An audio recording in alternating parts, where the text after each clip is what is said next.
మీ ఇక మీ సినిమాల విషయానికొస్తే సార్, మీరు హిట్ సినిమాలు తీశారు. నెంబర్ ఆఫ్ మూవీస్ తీశారు. కానీ ఒక బ్లాక్ బస్టర్ అనేది స్ట్రైట్ సినిమా కాకుండా మీరు తీసుకున్న 'బిచ్చగాడు' అనే ఒక డబ్బింగ్ సినిమా ద్వారా మీరు చదివి చూశారు. ఏంటి అదే మనం తీసిన స్ట్రైట్ సినిమాతో ఈ రేంజ్ హిట్ కొట్టలేకపోయామని ఎప్పుడన్నా అనుకున్నారా? అనుకోలేదు. దాంపత్యం 100 డేస్ సినిమా, జీవితం హిట్ సినిమాలే కాదంటలా. విజయం అంత తేలిగ్గా వస్తే అందరం చేస్తాం కదా. ఆ కష్టపెట్టి సక్సెస్ వస్తేనే అది ఈ పిక్చర్ రావచ్చు. ఆ నమ్మకం నాకుంది. రాకుండా సినిమా తల్లి ఎట్టి పరిస్థితులు అన్యాయం చేయదు, మంచిగా చేస్తాను. 'బిచ్చగాడు' తర్వాత మళ్ళీ హిట్ చూడలేదు కదా మీరు? అంటే హెడ్ కానిస్టేబుల్ వెంకటరామయ్య సినిమా థియేటర్లో ఆడలేదు, కానీ ఓటీఎస్లో చాలా డబ్బులు వచ్చినాయి. అది మంచి లీడింగ్లో ఉంది ఆ సినిమా. ఓటీటీలో వచ్చిన మీ దాకా రావు కదా. అది ఎవరొకళ్ళు ఇప్పుడు కావాల్సిన సక్సెస్. నాకు ఆ డబ్బులు ఇప్పుడు నాకు ఆ డబ్బు కన్నా కూడా నా సమయం ఇంపార్టెంట్. మనం మన బిడ్డను ఎవరికన్నా పెంచుకోమని ఇస్తాం. సంతోషం, నాకు కూడా అంతే. అసలు అవును, 'బిచ్చగాడు' అనేది మీ చేతికి ఎలా వచ్చింది? దాని సక్సెస్ని ఈ రోజుకి మీరు మర్చిపోలేరు కదా. అవును, అంటే దాంట్లో చాలా వండర్స్ ఉన్నాయండి. అది అసలు నేను ఆ సినిమా ఏందో తెలియదు, అదేందో తెలియదు. మా అబ్బాయి ఏదో చెప్పాడు, నాన్న 'బిచ్చగాడు' పిచ్చకారణం తమిళ్లో రిలీజ్ అయింది నాన్న, అది కొందామన్నారు. కొన్నాం. మన తర్వాత మన అజయ్ ఉంటాడు కదా, అజయ్ ఏంటంటే 2 సీన్లు చెప్పారు.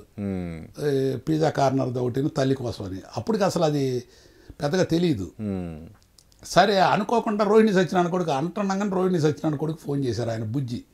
సరే పిచ్చకారణం ఉంది తమిళ మీరు తీసుకోండి, వాళ్ళు ఎవరో 2-3 అడ్వాన్స్ ఇచ్చి వదిలేశారంట ఆ సినిమా, పట్టదని అని చెప్పి.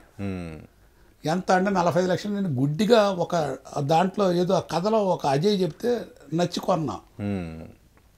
కొన్న తర్వాత నా దగ్గర వుడ్ కొనడానికి వచ్చారు ఒక ఆయన. ఆ వుడ్ కొనడానికి వచ్చిన నేను వాళ్ళతో మాట్లాడుతూ విని నేను ఆ సినిమా 45 లక్షలకు కొన్నా. ఆయన ఊరికి ఒక వుడ్ కొనుక్కుని ఆయన ఊరకుండొచ్చు కదా, వచ్చి సార్ మీరు ఈ సినిమా ఇస్తారా నాకు అన్నారు. ఎక్కడ కావాలన్నా నైజాం కావాలండి అన్నాడు.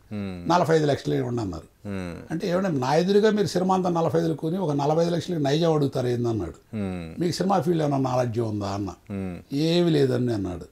నాకు అప్పటికప్పుడు స్పాంటేనియస్గా ఆయనతో దీనికి ₹1,00,00,000 పబ్లిసిటీ చేయాలండి, 1,40,00,000 లక్షలు అవుద్ది, అందులో 35% నైజాం అంటే మీకు దాదాపు 55 లక్షలు పడుద్ది, మీకు 40కే ఇవ్వదలుచుకున్నాను తీసుకోండి అని చెప్పి ఇస్తే ఆయన పాపం ధన్మనెల్లి టేబుల్ మీద 10 లక్షలు తెచ్చిపెట్టాడు కార్ల డబ్బులు. నేను దానికి అడ్వాన్స్ కూడా ఇవ్వాల, జస్ట్ కమిట్ అయ్యా. అవగానే ఇది బాగానే ఉందని చెప్పి నేను నా అసలైంది కదా అని చెప్పి ఫుల్ షీట్ తీసి ఆంధ్రజ్యోతిలో. ఇక అక్కడి నుంచి దానికి క్రేజ్ అయ్యి మీరు చూడండి, ఇంత తక్కువ బడ్జెట్లో ఇవాళకి ప్రపంచంలో అంత ప్రాఫిట్ వచ్చిన సినిమా లేదు. 45 లక్షలు చిన్న సినిమా కొన్ని కోట్ల లాభం, అంత పేరు వచ్చిన సినిమా ఇంతవరకు లేదు. ఇవాళకి ఎన్ని సినిమాలు 20 కోట్లు కలెక్ట్ చేసిందా? 60 పైన చేసింది అన్ని రకాలుగా. ఇంకా అప్పుడెక్కడైంది, ఎన్ని వండర్స్ క్రియేట్ చేసిందంటే 45 లక్షలకి నేను కొన్నాను కదా, వాళ్ళ ఫాతిమా గారు విజయాంతోని గారి భార్య, ఆవిడే మనకు సంతకం పెట్టి ఆవిడే ప్రొడ్యూసర్. ఇది ఒక 50 రోజులు అవ్వగానే ఆవిడ శాటిలైట్ 4.5 కోట్లకు కొన్నారు. 40 లక్షలకి నాకు నెగిటివ్ అమ్మితే తెలుగు నెగిటివ్, ఓన్లీ శాటిలైట్ 4.5 కోట్లకు కొన్నారు. అది 28 కోట్లు జెమినీలో హైయెస్ట్ టీఆర్పీ ఇవాళకి 'బిచ్చగాడు' 28 పాయింట్లు. అదే ఇక ఆ స్టేజ్కి వెళ్ళిపోయింది ఆ పిక్చర్. అంతే, ఒక మంచి సపోర్ట్ చేస్తే అంతే జరుగుద్ది.